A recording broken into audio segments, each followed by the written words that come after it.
97, 98, 99, I mean, it was success all the way for you. In fact, if you take a look at Dhaka as well, that great win, 315, you scored a century over there, and then after that you followed it up with 189 or 183, I'm sorry, in Taunton. Remember tearing Sri Lankan bowlers apart. Murli wasn't spared as well. What would you call these years, 97, 98, 99? You were trying to make up for the lost time, those 4 years that you didn't get a chance? No, I never thought about it. I was too young. I was young. I was 22, 23 years old. And I was just enjoying my time in international cricket, going to the best places in the world, playing the best teams in the world, scoring runs against the best bowlers in the world, whether it was Wasim or Murli or McGrath. It just made me feel so good about myself, because this is one thing which I loved. And one thing which I wanted to do all my life, play the sport. And when you get successful in doing things which you want to do, it makes it even better. So I just enjoyed it. I just felt so good that every time I walked out to bat for India, I did something for the team, did something for myself, which was so very special.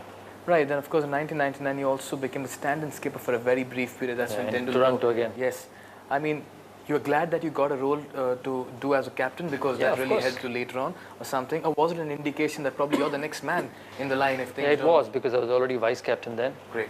I was vice captain for India already, and I thought that was an indication to be the man for the future. The team was split because there were a few injuries in Singapore. We had gone to Sri Lanka, Singapore and Canada. Toronto, 3 back-to-back series at one go. The DMC Cup. DMC Cup, yes. And we lost to West Indies in the final in Singapore, and we lost players injury. Sachin got injured. He didn't travel to Canada for those 3 games. 3 of our main players got injured. So we basically went into Toronto in the DMC Cup with an absolutely young team. I was captain. Rahul was vice captain, and newcomers, Debashish Mohanty, who did so exceptionally well. Harvinder Singh, Nikhil Chopra. They all did outstandingly well, and we beat a full-strength West Indies team. Lara, Walsh, Ambrose, Bishop, Dhillon, Gale, Chandrapal, and we beat a full-strength West Indies team with an absolutely young side, and that was also very special. Obviously, as captain, I did very well. People started talking about the way I led the team, and obviously in a year's time I was captain. Right, of course, when Tendulkar decided to step down and it was offered to you, you obliged.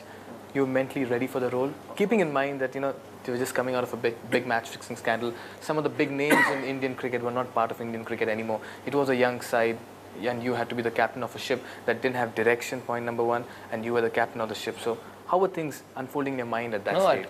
I was extremely happy. It was a huge honor. When I came back of the tour of Australia in 92, 93, if anybody told sort of 8 years down the line you'll be captain of India, I said, I hope you're all right, and I hope you're not winding me up.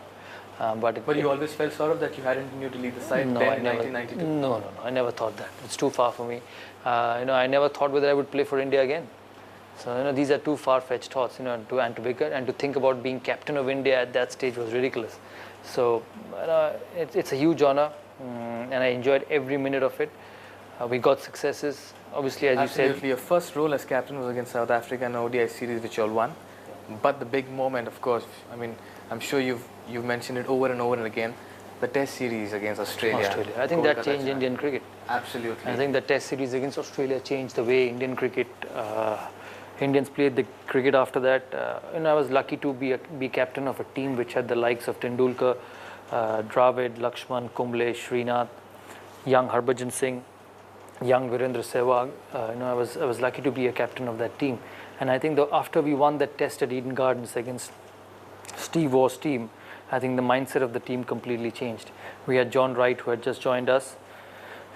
We senior guys wanted to make a difference overseas. When I started my career, and I could see when we went as a team overseas, the opposition would think, oh, this team has got great players, but as a team, they're weak, they're soft, and at some stage we'll get through them. But that obviously changed after 2001. Right, of course, we saw some great players as well as coming to the center stage over there. It's believed and said, and we all know for a fact that you back the young players a lot. What was the reason behind backing them? Just quality. When I went as a youngster, I felt that, when a young boy should be picked, all he should be allowed to think is his game. He should not worry about his place. He should not worry what is going to happen if he fails, because that will stop him from focusing on his game and getting him better. Right, so how much of assurance and security you gave each player? A lot. lot. I still remember, I came up to Sehwag in London just before the Lord's Test. He was already an important part of the one-day team. And I came up to him and said, Viru, why don't you open in test matches? And he was a little surprised because he's never done that. He said, he told me, Dada, I've batted all my life 4 and 5. Will I be able to do it? I said, listen, you're too good a player to sit out, because we had Dravid, Tendulkar, Ganguly and Lakshman, so he wasn't finding a place. I said, you're too good a player to sit out. Let's give it a try. If it doesn't happen, I guarantee you that you'll come back in the middle order and play. Nobody's going to take your place because he already started doing well for India in the one days, and he was doing something for the team. I was always, me and John, just not me, I think me and John were always a firm believer that if somebody gave his best for the team, we will back it. And Viru opened in Lords and got an outstanding 80. Got an outstanding 80 against a genuine fast bowling attack of Simon Jones, Harmison, Flintoff, and that was genuine, and Matthew Hogarth. Now look at the way he gets runs in Test cricket. He's an all-time great Test player for India. I don't know why he still says, every time I hear him on television, he says that, I want to bat in the middle order. And I must say that he will never be the same player if he bats in the middle.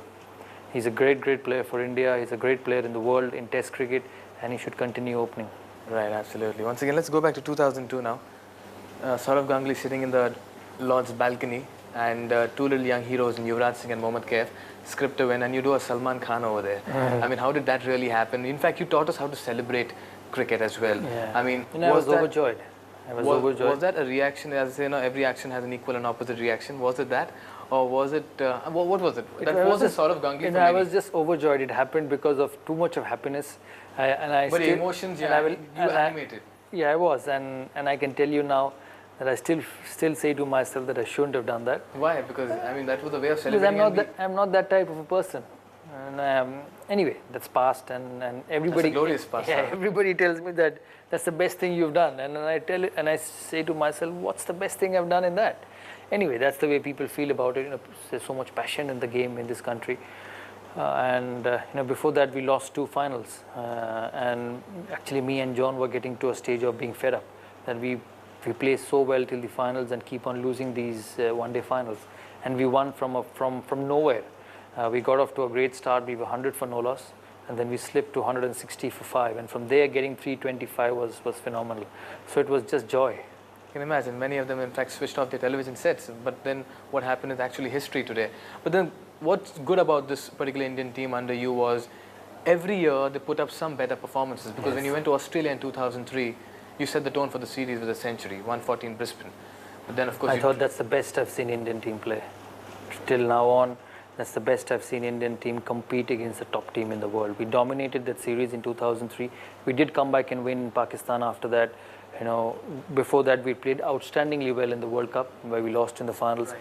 But that series, that's when I saw the Indian team compete and play at its best. And although we had successes after that, Indian cricket is still going from strength to strength, getting better and better.